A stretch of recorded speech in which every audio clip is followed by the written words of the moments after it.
John, great to get your perspective. Why the upgrade today for the S&P? Great. Well, I got to say that we're upgrading because essentially the market is telling us that domestic politics, geopolitics notwithstanding, the equity markets are climbing a wall of worry that they began to climb in March of '09. With central banks right now being able to take advantage of globally low inflation, the process of normalization can happen at a much slower pace and in small increments than many have expected.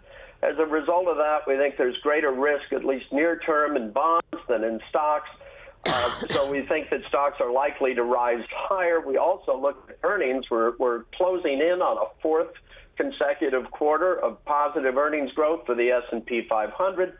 The dollar is weaker year to date. Last year, we had thought that in the fourth quarter, we thought the dollar was overbought and bonds were oversold. So we've seen rallies in bonds, and we've seen the dollar move lower. A cheaper dollar, good for the competitiveness of the multinationals, U.S. multinationals. But at the same time, we don't see the euro getting so strong. We just think that the euro is just,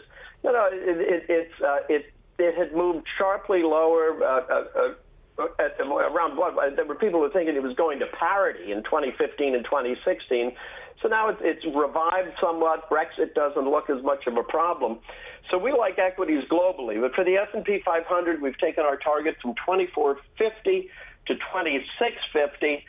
We've also raised our estimates in terms of earnings for the S&P 500 from $125 this year to $129, and we think that with the dollar where it is now and likely to move modestly lower from here, that there's good chance that that'll be recognized. John, I want to take a page from John Farrow's book and ask, doesn't that kind of mean that the price is setting your narrative rather than the other way around?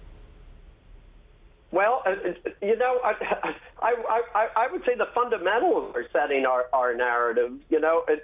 For example, right now when we see, as we've seen of late, bonds have rallied along with stocks. We think that represents two different constituencies.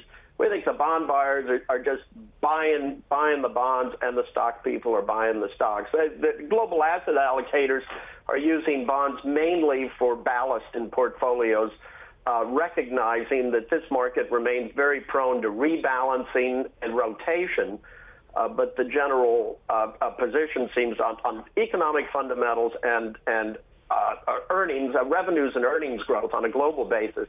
It looks like there's more upside to be had.